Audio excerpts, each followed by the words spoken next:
everybody. Dan from Frontline MCOC here, back with another Frontline Interviews.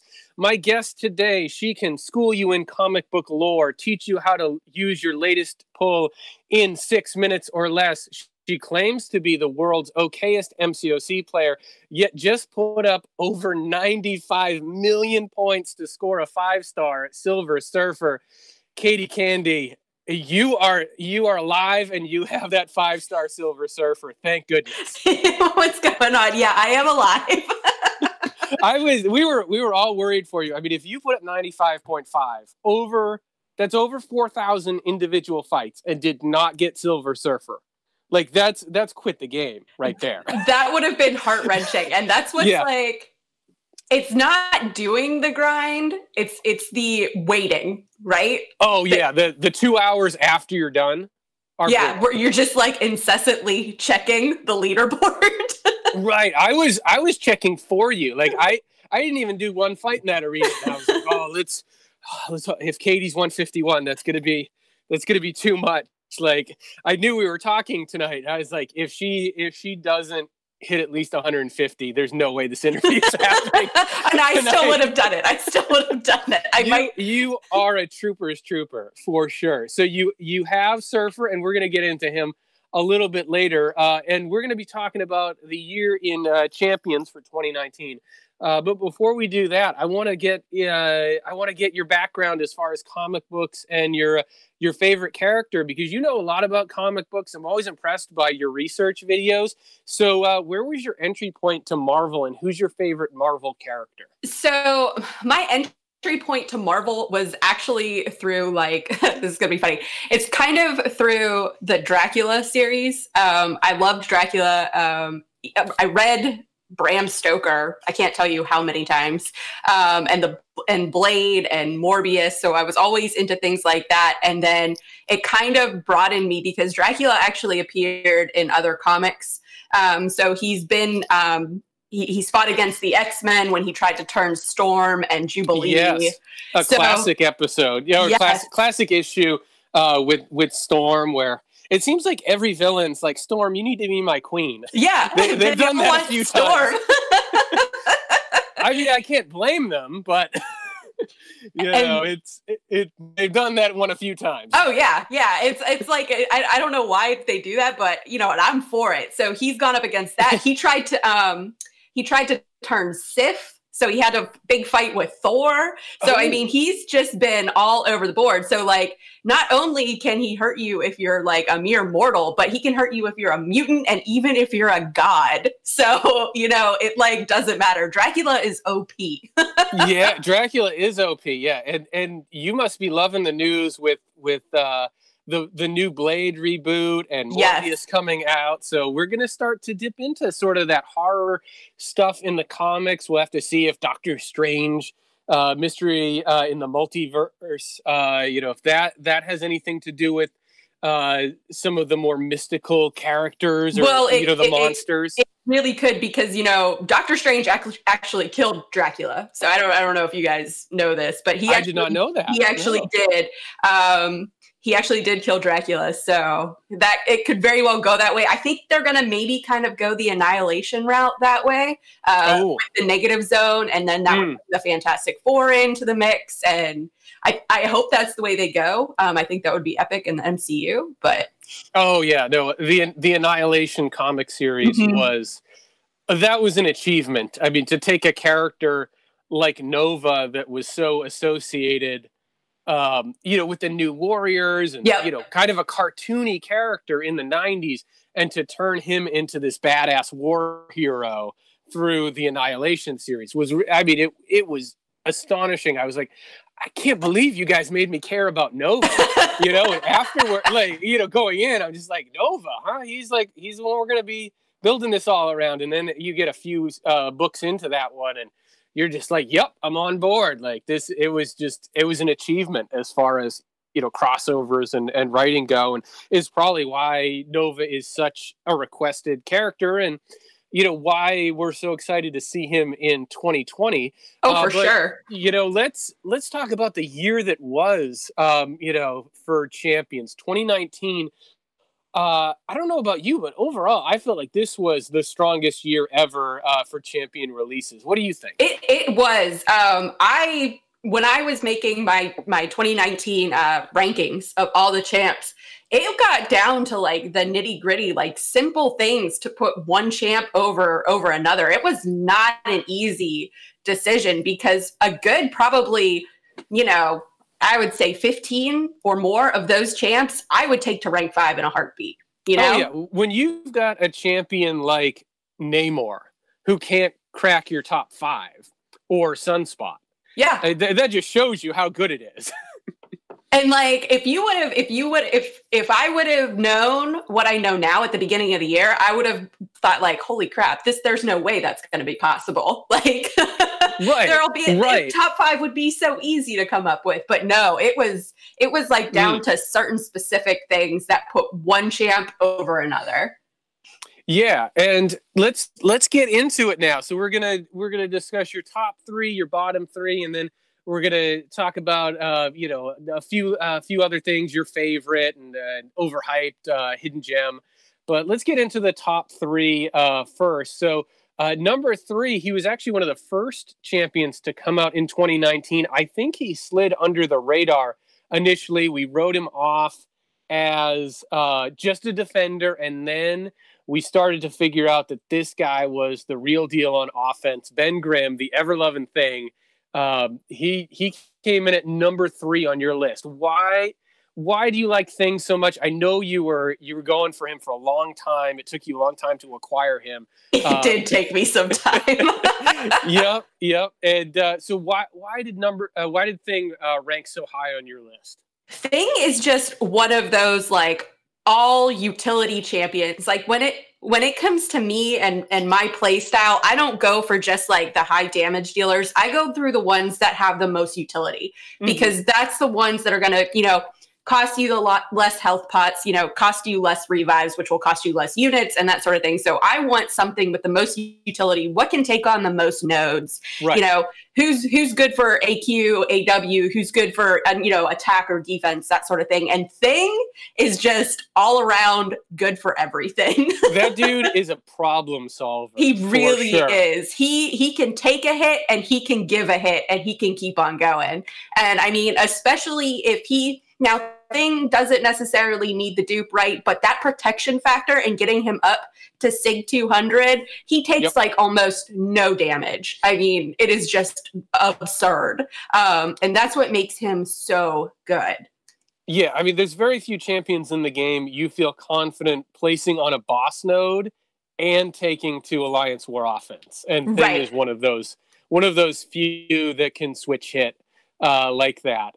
So after Thing, I know you got into this in your video. You did a great 2019 recap video that we're gonna make sure is linked in the description of this video.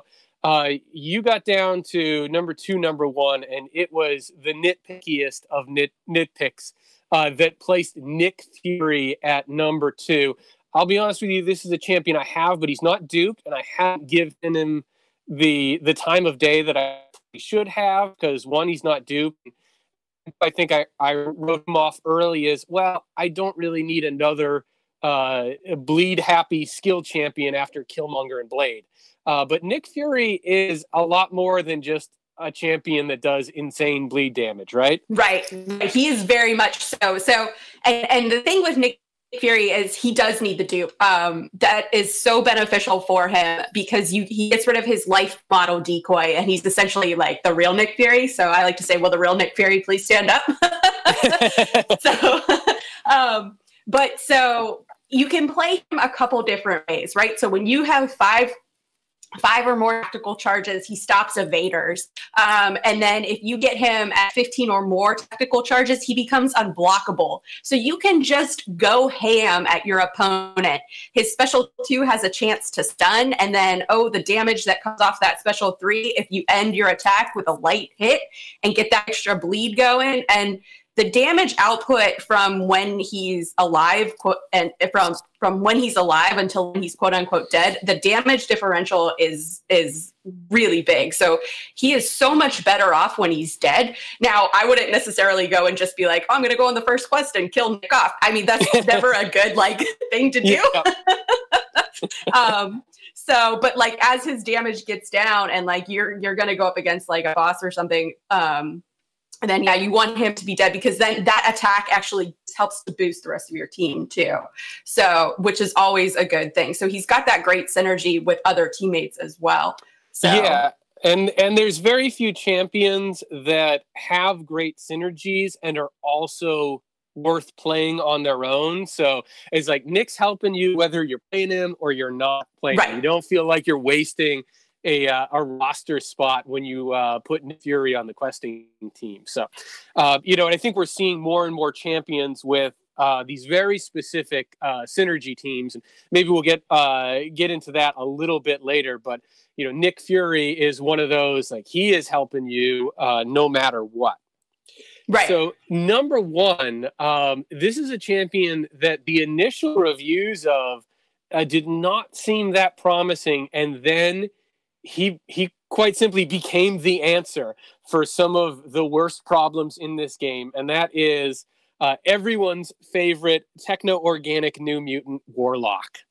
So it's really funny that my top three are actually the top three champions that I grinded for. You have good taste. I must have good taste. But when I saw Warlock, I was like, there is something with this guy. I think I was one of the few people that saw him and was like, there is potential for this champ to be like the utility king. And that's how I looked at him, was like, this guy's going to be great. So, that passive heal lock with the infection, that is so huge. That helps to deal with so many problematic nodes. Right. Oh, yeah, for sure. So, and, with the ability accuracy, so if you get enough infections on, you can stop on unstoppable. Yeah, stop unstoppable. Try saying that 10 times fast. You can, help to stop evades, and Warlock's damage, like if you can launch that special 2, that's where his damage really comes from. You get the life steal if you have infections on with the special 3. You've got power control. I mean, he's a really good champ. He's very suicide friendly. Immunities, yep. Immunities, he those immunities. He checks all of the boxes for me, and that's why when like his abilities were released, I was like, I'm going for that guy. And he's just like the master key to a lot of stuff. Yeah, and he's the highest prestige tech character to boot. So, yeah. that doesn't hurt either.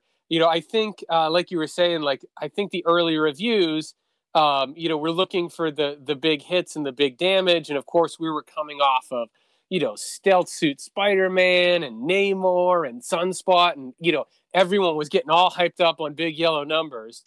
And then, Warlock comes in. It's like, oh, I don't see the big hits. And then... but it only took a few content creators to kind of jump on how diverse his toolkit was, and now you see him all over the place. He is a super popular champion, so it's nice to see kind of his overall arc, because I mean the animations are beautiful. He's so goofy, he's so fun. You could tell like creating Warlock was definitely a labor of love for the animators, and they really like let them loose. There was no they did not have them reined in at all. It was awesome. He is super fun to play. I was afraid when I first saw him too that he was going to be a clunky champ. Like, I don't like to play champs that seem like I like smooth play, and he's very smooth to play. So nice. Yeah, I still haven't pulled him, so I think I got one more 5-star featured in me before this pool goes away. So sitting on that tech gem, would love an excuse to use him. Well, best of luck to you. Thank you. I can't complain too much because I did get Sunspot, and that dude is bringing me a lot of joy. But he's fun too. He's a lot of fun. But I would like to pull the best champion of 2019. That would also make me happy. But unfortunately, if you're gonna have a top 3, you have to have a bottom 3.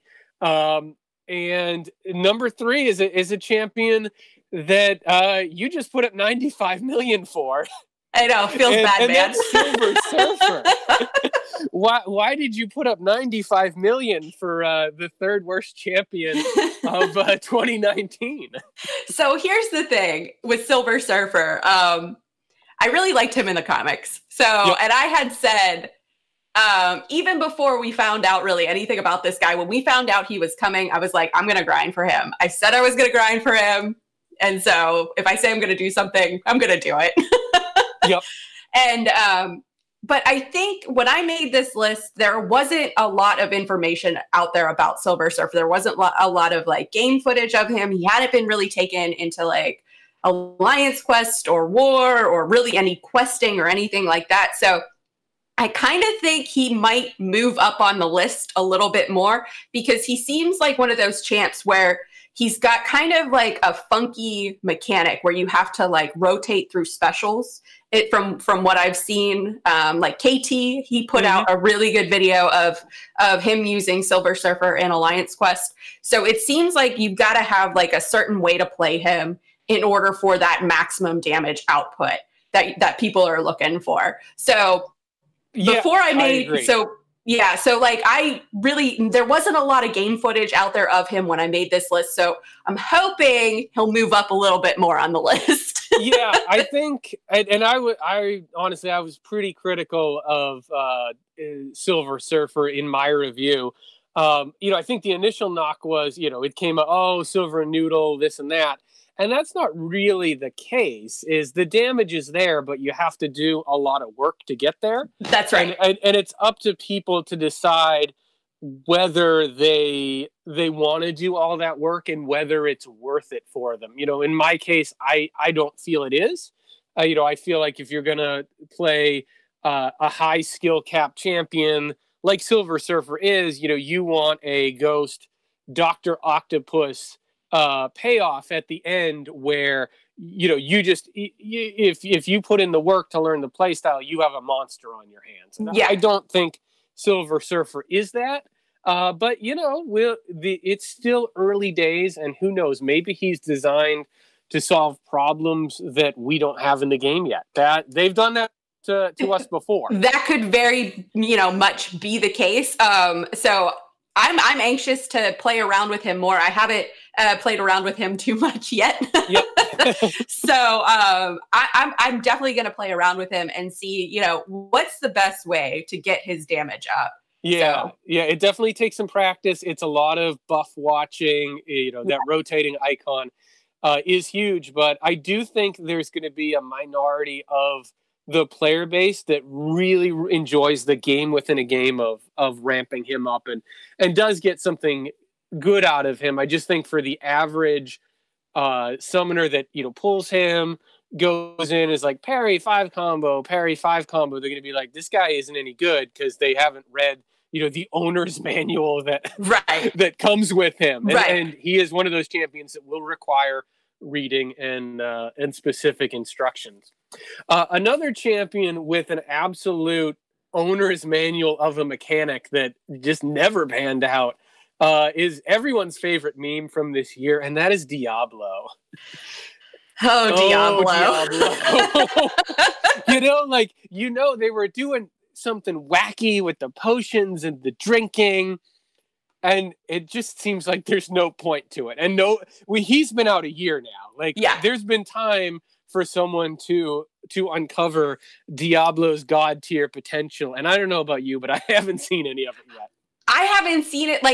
I kind of feel like I know where Kabam was trying to go with Diablo, and they just kind of fell short. So it's a cool and interesting idea where he drinks these different potions that give him different abilities, right? I like that idea. I do. I like that. I think it's a cool idea. It's kind of a cool way of buff rotation. But where they fell short with Diablo is giving him the 16 per quest. Yep. So once you're done with it, you can use all of those technically in one fight. So if you use all of those on your first fight, you're spent. You're done. What's he going to do now, Right. And there's really no champion other than him that's like that in the game, where it's you can just, run them into the ground and you're done. I mean, at least, someone like a Corvus or a Sunspot that, they're kind of on a pitch count, so to speak. Like, at least, like, when you start the next fight, they're back at 100%. Yep.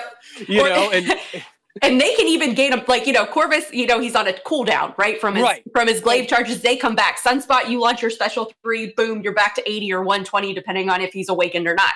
Right. So yeah, Diablo's he's out of juice. Yeah. He's the literal version of one and done. So I think, like, if they would make it a better way to have it be so he has those per fight instead of per quest, if they would buff him in that aspect and maybe give him a little bit better damage, I think he would be a better champ. And I think he wouldn't be, so much of a meme. Oh, for sure. I mean, well, there's still the overall costume and the look, but, we'd let that slide a little bit if he was a little more useful. Right. But number one, this guy, I mean, you have to admit he was a huge disappointment based on how badass he was in the Avengers movies. And that's Ebony Maw, a champion who has some pretty cool abilities, and just that, I don't know if the zeros are in the wrong place with the damage or what, but you don't want to play this guy. No, you don't want to play this guy. And when you come up against him, you're like, really? Ebony Maw? Okay. Right, exactly. I mean, he can do some stuff on defense, and that may be the one saving grace that, like, at least you've got an okay defender. But I mean, he is Groot level painful to play. He is, and like getting the falter is kind of cool, where it's like a miss mechanic, but he just. If you want to have like an hour-long fight, bring Ebony Maw, because that's how long it's going to take you. yeah, for sure. So I mean, there's not too much to say about him. Hopefully, if Kabam goes through with sort of the character rebalancing, Ebony Maw will get some love, because he's really not playable in his current state, which is unfortunate, because there's some cool mechanics there, and the design of the character, he looks awesome. He does look menacing. Really cool.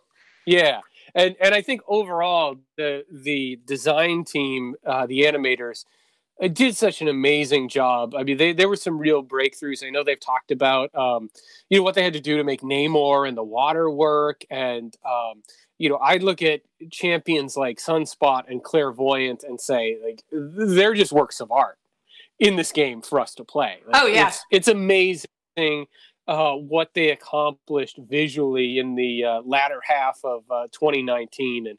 And we don't always like the champions, but it's very, very rare that they don't give us an absolutely stunning champion to look at.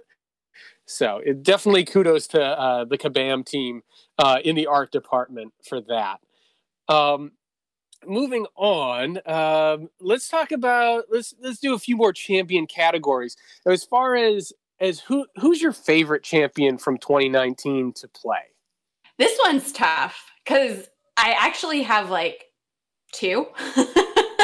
Okay, I'll give you 2. Will you give me 2? Okay. And of course, it's my top 2 of Warlock and Nick Fury, because they're just so fun to play. Like, if I had to choose, I would always pick one or the other. And it doesn't matter. Like, if I'm in an attack team, chances are one of them is going to be on my team. And it does, and also in like an event quest, chances are they're both going to be on the team, unless they're hemmed up in AQ or AW. So yeah, because between the two of them, you've probably covered 99% of the issues that you'd have. Yeah. So. Yeah, and like I said, if they're smooth, if they're bringing the damage, if they've got the utility, that's what we're all looking for.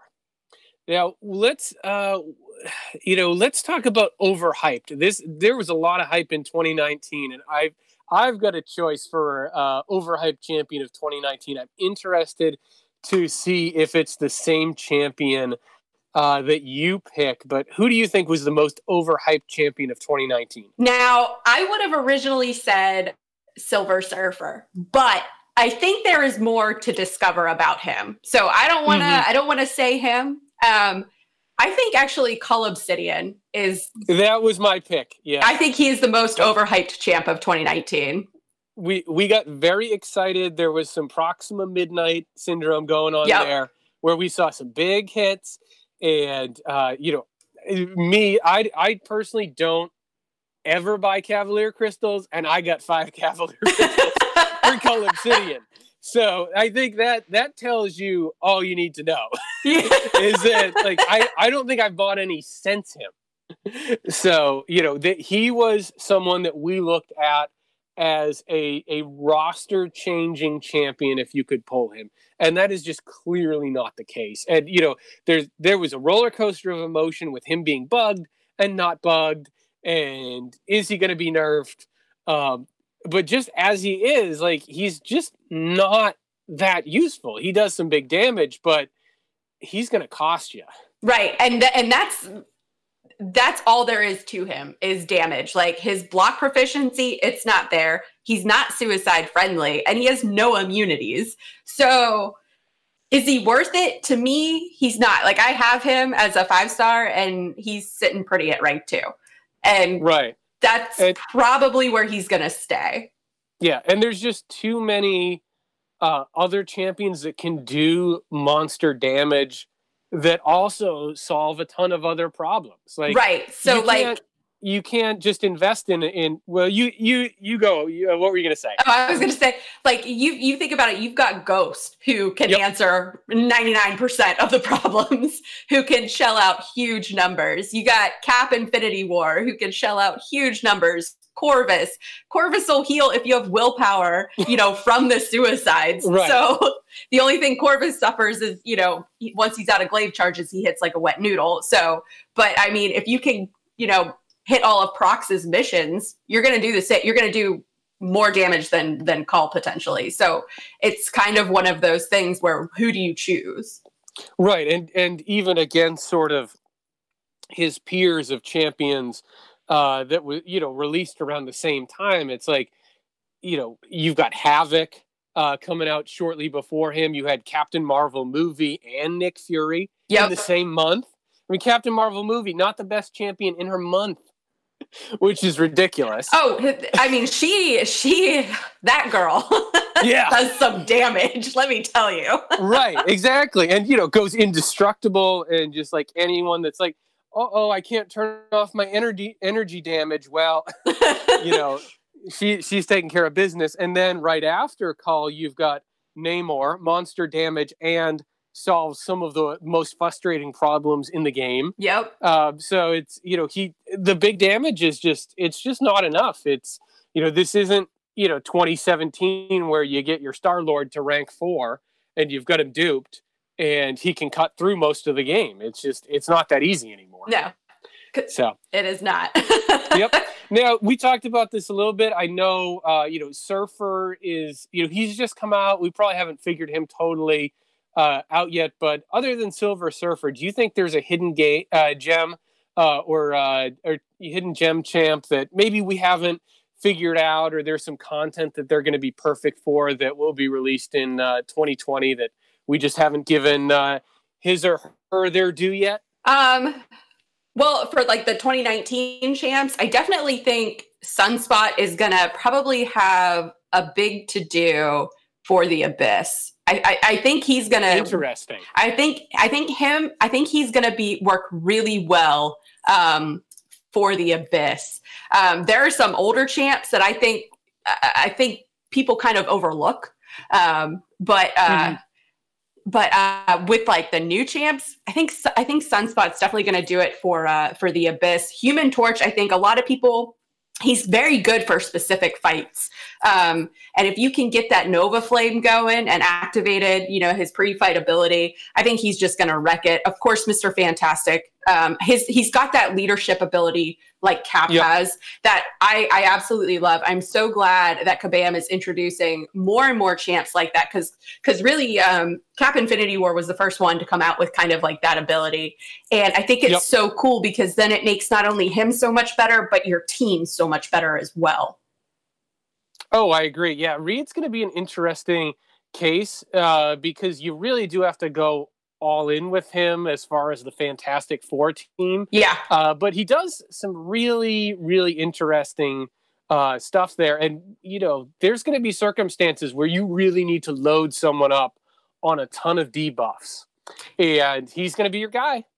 So I like that they put so much thought into him because, I think Gabe even talked about this as like, well, he's just a stretchy, smart guy. So you've got to, you got to do something else with him than just I think he said you've got one of the most important characters in the universe and he's got a really goofy power set and he's called Mr. Fantastic. It doesn't do justice what the character is and his importance. It really doesn't, because he is so important in the comics and everything. So for them to do what they have done with him in the game, I think is fantastic. And I can't wait to see what comes out of it in next year, how the champs are going to be for next year, because they just keep, for the most part, improving. So I really hope that 2020 is like a year like 2019, where it's like, I don't know, I would totally rank 5 any of these 20 champs. Right. No, that would be awesome. And I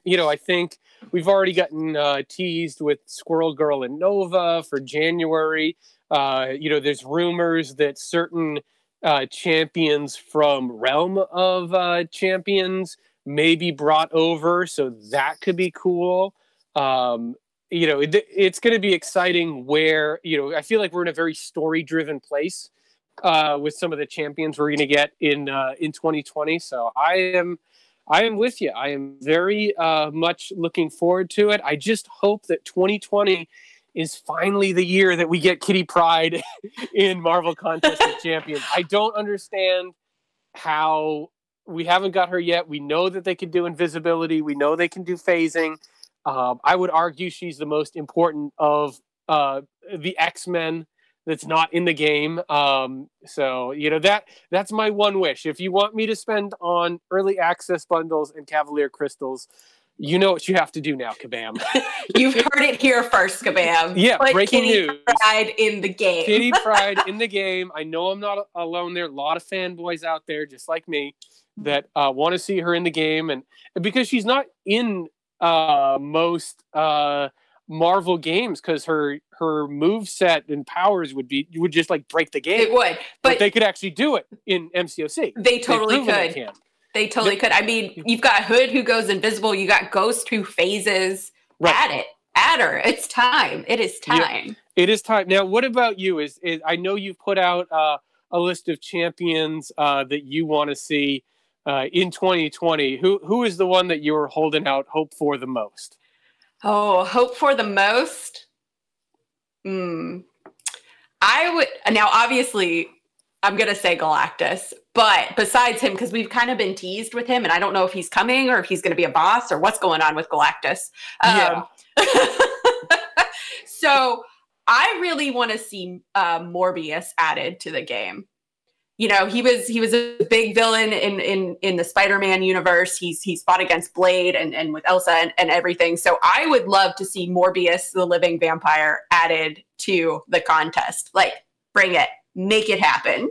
That would, put him on the board for next October. I feel like they always give us a nice Halloween themed quest in October that ties in with sort of the Monsters universe. I mean, October is when we got Blade and Mephisto and Elsa and Man-Thing. So, I mean, Morbius, Dracula, all those seem to fit pretty well with the narrative for what we've seen in October event quests for the last few years. And I would so be down. And please, Kabam, if you do, make him science. He's a science champ.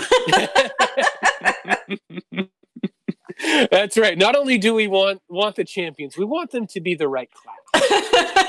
Which that used to be very heated. I feel like, correct me if I'm wrong, but I don't think anyone in 2019 really suffered from this is not the right class syndrome that we saw with Green Goblin and some other champions. Yeah. And I there was debate when they said that there was the potential for Doom to be coming, whether he was going to be Mystic or whether he was going to be Science or whether he was going to be Tech. What was Doom going to be? And I was really glad they made him Mystic, because that is really what he should be, is Mystic. So I was super happy that Kabam made him Mystic, but I know there was a lot of debate going around on what he should be. Well, he should be Science or should he be Tech, because, you know, the suit he's got the suit with all the tech on it, but he's Mystic because his mother was a sorceress and he learned sorcery, and so there's all that going on too. So yeah, well, I think, you know, with their narrative, I think it worked really well, making him a Mystic. And let's be honest, the Mystics in 2019 needed the help. They really did. Black Widow Clairvoyant really kind of stepped up. And then yes. Adding Doom to the mix really helped out the Mystic class, because we were hungry for a good Mystic after Sim Supreme. I think Sim Supreme was the last good Mystic that I think had. So. And, you know, and even as awesome as he is, you know, he's not a champion that's going to be your go-to. That's not your first 565. No. You know, you break glass in case of emergency when you see a champion boss or an Annihilus with your Sim Supreme. I mean, when you need him, he's the best. Yeah, when you need Sim, when you've got a champ up there that's going to have a lot of buffs and like a lot of stuff going on, be like, oh, we're just going to let Sim Supreme come in and handle it. Oh, no, When you know, it's like taking Human Torch against Mystics. You know, when the time comes, they are an absolute joy. Yes. So, yeah. So I think we're going to leave it right there with our year in review for 2019 overall. An awesome year for champion releases in the game. Katy, for those of the people listening who are maybe not familiar with you, where can they find you on YouTube, on Twitter, and what kind of content are we going to be seeing coming from you in the next few months? So you can find me on YouTube, just Katy Candy. And then you can follow me on Twitch, Katy Candy 16, or you can follow me on Instagram, Katy Candy with a K that time, 1900. And then I do a lot of, I really like to do the 6-minute or less series where I take a champ and I basically go over their abilities in 6 minutes or less, the best way to play that champ, at least how I feel. So it's kind of like one of those, instead of going over every single thing in detail, this is how you can do this, and this. And it's kind of like a crash course, so to speak. I love those. As someone who can't write a champion guide under 1,600 words, I do appreciate people who can you know, have the gift of brevity and can get right to the point as well. Because there are some where you're just like, I am really confused reading this, and then like I go ahead and do it. And I'm like, oh, that was easier than I thought it would be. yeah. Oh, for sure. And they aren't making it any easier for you to get those videos under 6 minutes. No, they are not. And then I'm kind of worried about Silver Surfer, how fast I'm going to have to talk. Maybe you're just going to have to speed up the playback. Maybe. And then I also kind of do like a tie-in with whenever a new champion is released, I kind of go over their comic book history and take a look at their abilities and see whether or not they mesh up in the comics and in the game, and, you know, kind of feel like where I think Kabam worked out really well with that champ, and where I think they kind of fell short. So the last one I did was Silver Surfer, obviously. Yeah, and Squirrel Girl, whew, that is quite the comic book history. That is quite the comic book history. So I can't wait to dive into that one. Bring it on. Great Lakes Avengers. I love it. She's fantastic. I can't wait. That one's gonna be a fun one to do. Can you imagine if they have a romance synergy question mark with Squirrel Girl, and that means Speedball is coming? Oh, people are gonna lose their minds. That's gonna be too much. I kind of want like a romance one for Colossus, so that way we know Kitty Pryde is coming. Oh, yeah, that would be the dream. That would be the dream. And then for the newer players out there, I did recently complete the Act 5 guide series. So if you're having problems getting through Act 5, go check that out. There's a spreadsheet with a list of all the mobs you will be facing, the nodes that they have, and then I also have a map that you can download, kind of plan out your paths, and I go through like who are the best champions for each fight. So if you're having problems with Act 5, that's a good one to go check out.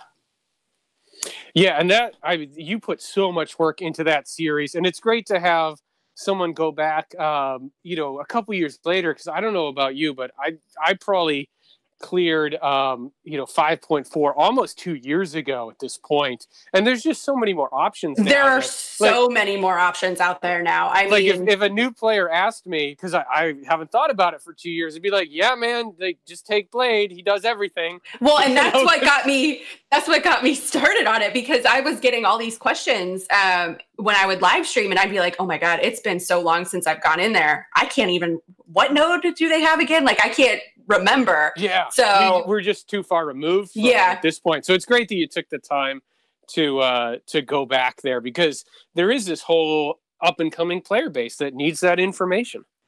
They do. And like, because I thought about it, like when I went through, like there wasn't really anything out there when I went through it. So I feel like, something like this would be helpful, especially for, when you get into 5.4, when the map is locked. So you don't know where you're going. You can't, see what you're coming up against. And there are a lot of hidden champs there. So you don't know who you're fighting. So those champs, they're all placed. So you know exactly who you're fighting unless it's an ambush. So. Yeah. And the difficulty level really, it does scale up. It does. In 5.4. And that's really where I feel like it starts to get a little node happy.